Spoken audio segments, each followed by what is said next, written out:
देखो, process of recombinant DNA technology.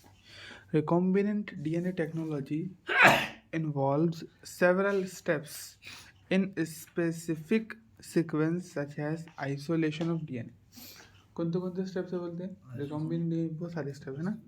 सबसे पहला क्या है?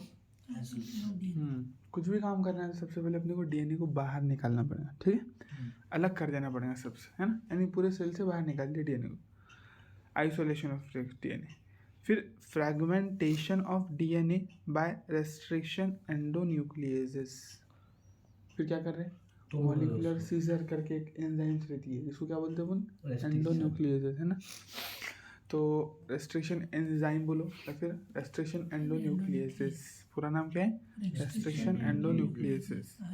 हाँ, तो उस सीजर से, उस कैंची से डीएनए को टुकड़ों टुकड़ों में क्या कर दे रहे? काट दे रहे. ठीक है. Fragmentation of DNA by restriction endonucleases. Isolation of desired DNA fragment. फिर क्या कर? जो फ्रैगमेंट होना हमको वो निकाल ले रहे बाहर. पहले इससे तोड़ दिए मॉलिक्यूलर सीजर से, यानी रेस्ट्रिक्शन एंडोन्यूक्लियस से. अब जो होना वो कैसे निकालेंगे? तोड़ने के बाद में कैसे निकाल लेंगे? धागा तो है नहीं कि बस तोड़ दिया और ऐसे निकाल लिया करेंगे. तो जेल इलेक्ट्रोफोरेसिस से निकालेंगे. कैसे करेंगे? तुमने पढ़े जेल इलेक्ट्रोफोरेसिस? अभी नहीं आया ना. ठीक है, जेल इलेक्ट्रोफोरेसिस एक टेक्निक रहती है, उसकी मदद से क्या करते हैं अपन? आइसोलेशन जीन निकालते. हाँ, डीएनए को फ्रैगमेंट को अलग कर लेते बोलते. ठीक है, काटते नहीं, काटने का एंडोन्यूक्लियस से. उसके बाद में जेल इलेक्ट्रोफोरेसिस एक टेक्निक रहती है, उसकी मदद से अपन उसको अलग करते हैं. ठीक है, चलो फिर देखो, जो हमको होना था वो डीएनए भी याद करने की. हाँ बिल्कुल, स्टेप्स याद करने के, तो याद ही हो जाते स्टेप्स को, क्या किसकी बात करना करें. Isolation of desire DNA fragment. उसके बाद में ये भी हो गया, तुमने जो होना था वो निकाल लिए. फिर ligation of DNA fragment into the vector. हाँ, अब रिकॉम्बिनेंट. तो जिस प्लाज्मिड में तुम लगाना चाहते हो उसको, तो उसमें लगा देना. लाइगेशन है नहीं, जोड़ना. लाइगेट करना है नहीं, जोड़ना. लाइगेज करके एंजाइम पढ़ने वाले अपन, जोड़ने वाले एंजाइम. ठीक. तो लाइगेशन ऑफ दैट डीएनए, तो जो तुम्हारा ये डीएनए निकाले तुमने, है ना. जैसे इंसुलिन की जीन काटे फॉर एग्जांपल, अब इस इंसुलिन की जीन को डायरेक्ट डाल देंगे तुम? नहीं. कल बोला ना मैंने कि इंसुलिन ऐसी कोई भी डीएनए को तुम डायरेक्ट डालेंगे तो वो रेप्लिकेट नहीं करेगा और ट्रांसक्राइब नहीं करेगा. हाँ, उसको तुमको प्लाज्मिड के साथ में डालना पड़ेगा. किसके साथ में? प्लाज्मिड के. तो फिर वो कहलाएगा रिकॉम्बिनेंट. तो प्लाज्मिड के साथ में अपन उसको अटैच कर देंगे, तब क्या कहलाएगा? Recombinant DNA. तो DNA fragment into the ligation of DNA fragment into the vector. किससे जोड़ दिया उसको? वेक्टर से. वेक्टर क्या रहते हैं? प्लाज्मिड्स. वेक्टर क्या रहती है? गाड़ी मालूम है? गाड़ी अपनी, जैसे अपनी बस है, तो एक जगह से दूसरी जगह जाना है तो क्या क्या की मदद से जाते अपन? बस की मदद. वैसे जा सकते क्या? नहीं जा सकते. वैसे वेक्टर रहती है. अगर तुमको एक बॉडी से दूसरी बॉडी के अंदर डीएनए को ट्रांसफर करना है तो वेक्टर की मदद लेना पड़ता. क्या की लेना पड़ता है? वेक्टर की मदद. Transferring the recombinant DNA into the host. अब क्या कर दिए? वेक्टर से जोड़ दिए थे, अब डालो उसको टाइम में दूसरे होस्ट के अंदर. किसको? रिकॉम्बिनेंट डीएनए बन गया ना वो, तब क्या में डालेंगे उसको? फिर दूसरे के होस्ट में. क्लोनिंग नहीं दिया उसने. अब उसमें क्लोनिंग होगी ना, अगर करना है तो उसमें क्लोनिंग करो, समझ लो तुम. तो transferring the recombinant DNA into the host, क्या में डालो उसको? फिर होस्ट में. यहाँ पर एक क्लोनिंग भी आएंगे स्टेप, समझो. ठीक है, फिर उसके बाद में क्लोनिंग कर लेते. पहले बहुत सारी कॉपी बना लो, कॉपी बना कर डालो फिर, है ना. अगर कॉपी बनाए बगैर डालेंगे तो क्या खर्चा है, क्या डर है कि कॉपी बनाए बगैर डालेंगे तो वो अगर डीएनए खराब हो गया तुम्हारा तो काम खत्म, फिर डबल से मेहनत करना पड़ेगा. तो इसलिए बहुत सारी कॉपी बना के रख लो. यही स्टेप है ना. तुमने डालने से पहले सेल के अंदर रिकॉम्बिनेंट डीएनए को होस्ट में डालने से पहले कई सारी कॉपी बना लो, है ना. उसके बाद में फिर उसमें से कोई एक को डाल दो अंदर. ठीक है. Transferring the recombinant DNA into the host. क्या करो? होस्ट में डाल दो. ठीक है. Culturing the host cells in a medium. अब क्या करो? होस्ट सेल को ग्रो कराओ. मीडियम पर, तो जैसे बैक्टीरिया में ही डालने वाले हैं अक्सर हम, तो इसलिए बैक्टीरिया क्या करेंगे अपन? मीडियम पर ग्रो कराएंगे. लार्ज स्केल है ना, at large scale and extraction of the desired product. और फिर क्या कर दो वहाँ से, तुम क्या चाहते हो निकालो। जैसे इंसुलिन की जीन, इंसुलिन चाहते हैं तो अब जैसे बैक्टीरिया के अंदर तुमने डीएनए डाल देंगे, बैक्टीरिया तुम्हारे लिए इंसुलिन बना देंगे। अब उस इंसुलिन को बैक्टीरिया से अलग कर दो, पूरा बैक्टीरिया होना है अपने को नहीं, इंसुलिन सिर्फ ऐसा। Let us examine each of these steps in some detail. अब हर स्टेप को डिटेल में पढ़ते बोलते। सबसे पहला क्या था, डीएनए को निकालना है ना। तो देखो नॉर्मल ऊपर से बोलो तो क्या है अपना डीएनए कैसे निकाल पाएंगे अपन। देखो सेल है, ठीक। सबसे पहले क्या करना पड़ेगा, सेल में सेल वॉल है। बैक्टीरिया की बात करें अपन तो सेल मेम्ब्रेन भी रहती है, सेल वॉल भी रहती है, एक और लेयर भी रहती है, एनवेलप बना दी 3 लेयर मिलकर। हाँ, तो ये तीनों को तोड़ना है सबसे पहले। उसके बाद में फिर सेल में बहुत सारी चीज़ें, आरएनए है, उसके बाद डीएनए भी है, प्रोटीन है, फैट है, सब सारी चीज़ें।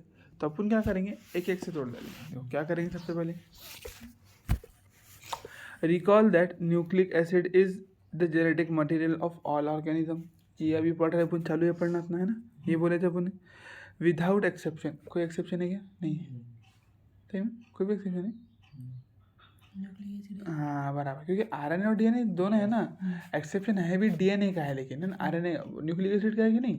न्यूक्लिक एसिड तो सब में जेनेटिक मटेरियल है। हाँ जैसे बिल्कुल अपने न्यूक्लिक एसिड, हाँ अपने जेनेटिक मटेरियल की बात, तो अपने इसमें जेनेटिक मटेरियल क्या है फिर, डीएनए। बिल्कुल, सम वायरस में आरएनए, लेकिन न्यूक्लिक एसिड का तो कोई तोड़ नहीं है ना, ठीक है। इन majority of organisms this is deoxyribo nucleic acid. बहुत सारे जो ऑर्गेनिज्म में क्या रहता है बोलते हैं, डीऑक्सीराइबो न्यूक्लिक एसिड रहता है ना, यानी डीएनए। सम वायरसेस में आरएनए रहेगा और DNA. In order to cut the DNA, अब तुमको क्या करना है, उसको कट करना है बोलते हैं, cut the DNA with restriction enzymes. अब जो काटने के लिए पहले निकालना तो पड़ेगा ना यार। It need to be pure form. कौन से फॉर्म में होने को ना हो, प्योर फॉर्म। तुम उसने बताना चाहे थे, जैसे अपन ऐसा भी सोच सकते ना, एक काम करो बैक्टीरिया के ऊपर रेस्ट्रिक्शन एंजाइम डाल दो। अपन तो ऐसे भी सोच सकते ना हिसाब से बस, तो भाई बैक्टीरिया के ऊपर डाल दो, जाके अंदर डीएनए काट डालेंगे। ऐसा नहीं करेंगे, सबसे पहले तुमको डीएनए को एकदम प्योर फॉर्म में निकालना, हटा देना मतलब। अगर ऐसे मान के चल रहा है कि अपन ऐसा सोचे बैक्टीरिया के ऊपर डाल दो, फिर बैक्टीरिया को इंजेक्शन दे दो एंजाइम का, तो ऐसा नहीं होने को ना। सिर्फ डीएनए देने को ना, तब जाकर अपनी एंजाइम अच्छे से काम करें। समझाने के लिए कि भाई नहीं ऐसा नहीं है, सबसे पहले तुमको आइसोलेशन करना पड़ेगा, फिर कट लगाना पड़ेगा। बगैर आइसोलेशन करे कट नहीं लगा सकते, समझ में आई बात। It need to be pure form free from other macromolecules, उसने सबसे अलग होना चाहिए। Since the DNA is enclosed within the membrane, we have to break the cell open to release DNA, open to release, क्या बोला देखो, open to release DNA along with other macromolecule। सबसे पहले क्या करना है अपने को, सेल को तोड़ना है। सबसे पहले क्या करना है बोलो, सेल को तोड़ना है। तो अब अलग अलग सेल रहते हैं। अब देखो डीएनए अपन प्लांट सेल से भी निकाल सकते हैं, एनिमल सेल से भी, बैक्टीरिया से भी, है ना, फंगस से भी। तो इनकी सेल वॉल क्या रहती है, प्लांट की क्या रहती है, सेलुलोज, है ना। तो सेलुलोज एंजाइम डाल देंगे अपन। और फंगस की किस चीज़ की रहती है, काइटिन, तो काइटिनेज एंजाइम डाल दो, ठीक है, उसकी सेल वॉल ब्रेक हो जाएंगी। उसके बाद में एनिमल में तो सेल वॉल ही नहीं रहती है, बैक्टीरिया के अंदर क्या की रहती है, पॉलीसैकेराइड की। हाँ, तो उस तरीके से जो भी सेल वॉल है उस तरीके की एंजाइम डाल दो, उसकी सेल वॉल डाइजेस्ट हो जाएगी, पेप्टिडोग्लाइकेन। तो देखो क्या बोला, we have to break the cell open to release DNA along with other macromolecule such as RNA, proteins, polysaccharides and also lipids. This can be achieved by treating, समझ में आया था क्या बोला, कि तेल को फाड़ कर तुमको सारी चीज़ें बाहर निकालनी है सबसे पहले। This can be achieved by treating the bacterial cells or plant or animal tissue with enzymes such as, देखो लाइसोजाइम एंजाइम किसके लिए यूज़ कर रहे हैं, बैक्टीरिया के लिए, बढ़िया। लाइसोजाइम उसके बाद में सेलुलेज, सेलुलोज नहीं, सेलुलेज प्लांट, काइटिनेज फंगस। और अपने को तो मालूम अपने लिए कोई एंजाइम लगती भी नहीं क्योंकि सेल वॉल है ही नहीं, ठीक है। You know that genes are located on the long molecules of DNA intertwined with proteins such as histones. अब तुमने सेल को क्या कर दी, फाड़ दी, सेल वॉल डाइजेस्ट कर दी, यानी सेल को फाड़ दी। अब क्या बचेंगे, सेल मेम्ब्रेन। तो सेल मेम्ब्रेन में क्या डाल देंगे, लाइपेज डाल दो, लिपिड को डाइजेस्ट करने वाली एंजाइम, या फिर उसको गर्म करके फाड़ सकते हो तुम, है ना। क्या कर दो, एकदम हॉट पानी में डाल दो उसको, तो वो हाँ फट जाएगा वो। क्या बोले, शुगर के लिए, शुगर के लिए अपन स्टार्च के वास्ते डाल सकते हैं, माल्टेज डाल सकते हैं, है ना। और सुक्रोज के लिए इन्वर्टेज डाल सकते हैं, अलग अलग एंजाइम डाल, ठीक है। मैंने बोला नहीं, उसने सिर्फ इसके बोला। तो ये मेन है ना भी अपना, इनको अलग कर लेंगे तो अलग हो जाता साफ साफ डीएनए, ठीक है।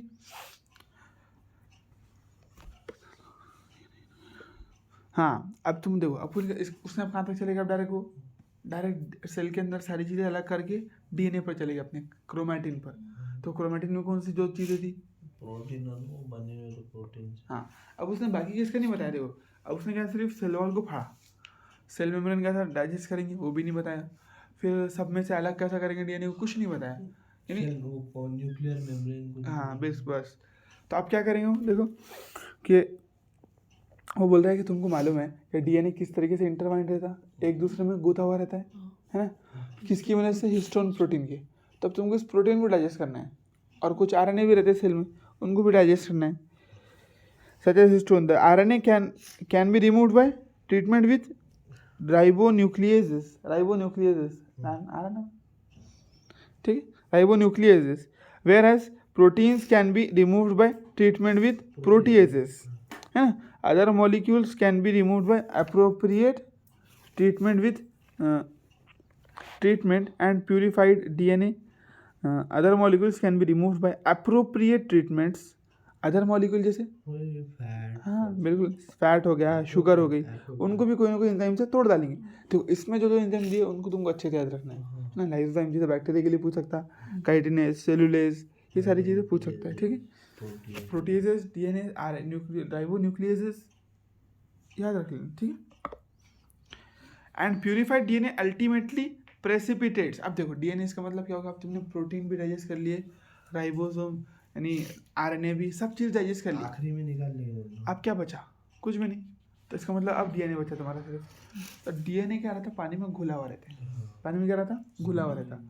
तो तुमको क्या करना पड़ेगा, उसमें डालना पड़ेगा चिल्ड इथेनॉल, शराब, ठीक है। चिल्ड इथेनॉल डाल देंगे तुम, तो देखो अल्कोहल है, हाँ ठंडा शराब। तो अल्कोहल क्या है, अल्कोहल है एक ऐसा नहीं है मसला, ऐसा नहीं डीएनए नशेड़ी अपना उसको नशा होना जब नीचे बैठेंगे, ऐसा नहीं है। मसला ये है कि वो नॉन पोलर चीज़ है, क्या है, नॉन पोलर, और डीएनए पोलर है। जैसे ही तुम उसमें डालेंगे तो बोलेंगे यार अपने को पट्टा नहीं है, डीएनए को शराब पट्टी है नहीं, वो नीचे बैठ जाएगा, पानी में घुल जाएगा, पानी में क्या होगा, घुल जाएगा। लेकिन जैसे तुम शराब डालेंगे तो नीचे बैठ जाएंगे। तो नमक के जैसा घुला हुआ रहता पानी में, सोचो तुम, कौन, डीएनए किस तरीके से घुला हुआ रहता, नमक के जैसा, दिखते ही नहीं अपने को पानी में। जैसे ही चिल्ड इथेनॉल डालेंगे नीचे प्रेसिपिटेट कर जाएगा, ऐसा, बिल्कुल, ये वही ठीक है, बिल्कुल, हाँ बस। तो देखो दिस कैन बी प्रेसिपिटेट, नहीं नीचे बढ़ जाना है। फिर क्या करो, उसको precipitate out after the addition of chilled ethanol. Chilled ethanol डालकर फिर उसको अपन क्या कर देंगे, प्रेसिपिटेट जमा देंगे, एक जगह ला लेंगे, फिर नीचे बिठा देंगे, कुछ भी बोल सकते हैं, ठीक है।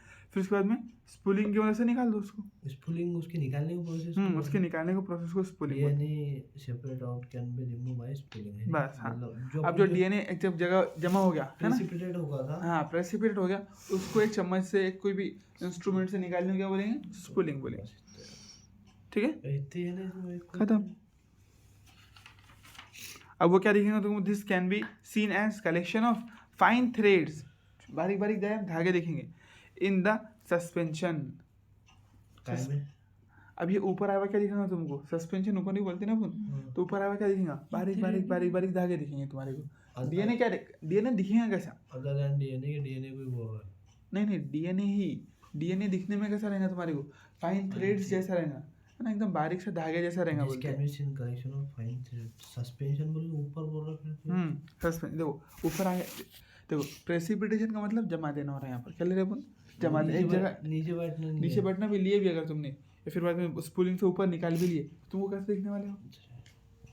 तो चिल्ड सामान ले ली तुमने, चिल्ड सामान, तो उसमें वो क्या नहीं हुआ, उसमें वो डिजॉल्व नहीं हुआ, तो एक जगह आके पूरा ऐसा एक्यूमुलेट हो गया, जमा हो गया, है ना। तो इसी को प्रेसिपिटेट भी बोल दिया उसने यहाँ पर, ठीक है। नीचे बैठने का नहीं लिया, ऊपर आ गया था ऊपर आ गया, ऊपर आ गया और वो दिख का जरा कलेक्शन ऑफ फाइन थ्रेड है धागे बारीक बारीक धागे जैसे दिख रहे हैं, ठीक है।